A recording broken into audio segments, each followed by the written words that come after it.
Magandang tanghali po sa lahat. Luzon, Visayas, Mindanao, kung saan kayong dako ng mundo po, tayo nagbabalik dito sa aking munting channel po, Samuel Soriano TV29, para mag-discuss ulit ng another coins. At ito po ay ating hilig, pangungulikta po ng barya. Ayan po.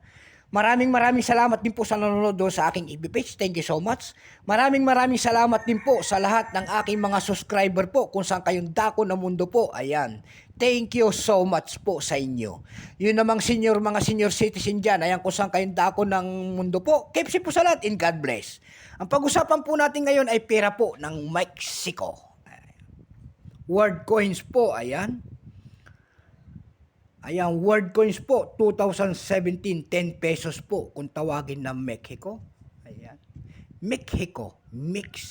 Ayan. Mexico coins, world coins.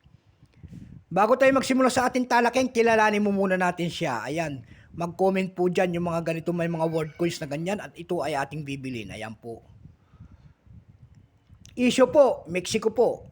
Period, United Mexican States. Ayan po, Republic, 1997 hanggang 2023. Type, Standard Circulation Coins, years 1997 hanggang 2023. Value nito, 10 pesos Mexico.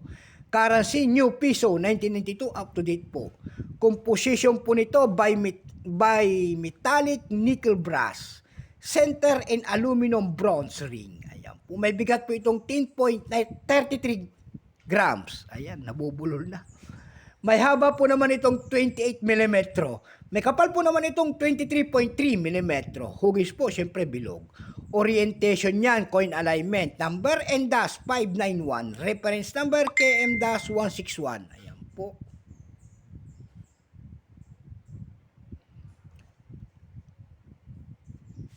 Itong 2017 nito, kung tawagin ng ating Mexico, ito po ay mo. Siyempre, Mexican yan. Ayan.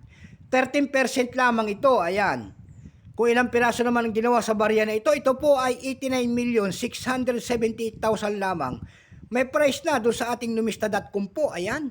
Yung kanyang very fine 58. Yung extra fine 58. Almost uncirculated nito 170. Yung uncirculated nito ay nagkakahalaga na ng 240 pesos.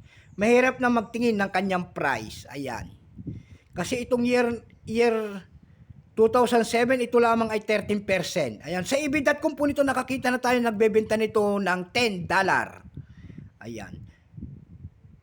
Doon sa ebay.com naman ulit, may nakita tayo nagbebenta nito ng rare coins daw. Ayan, rare coins daw dito. Nagkakahalaga po noong 2,115 pesos. Ayan lang po ang aking may babahaging kanyang price. Ayan po. So hanggang dito na lamang po ang aking vlog. Magandang tanghali po sa lahat. Luzon, Visayas, Mindanao, kung saan kayong dako ng mundo po. Keep safe po sa lahat and God bless.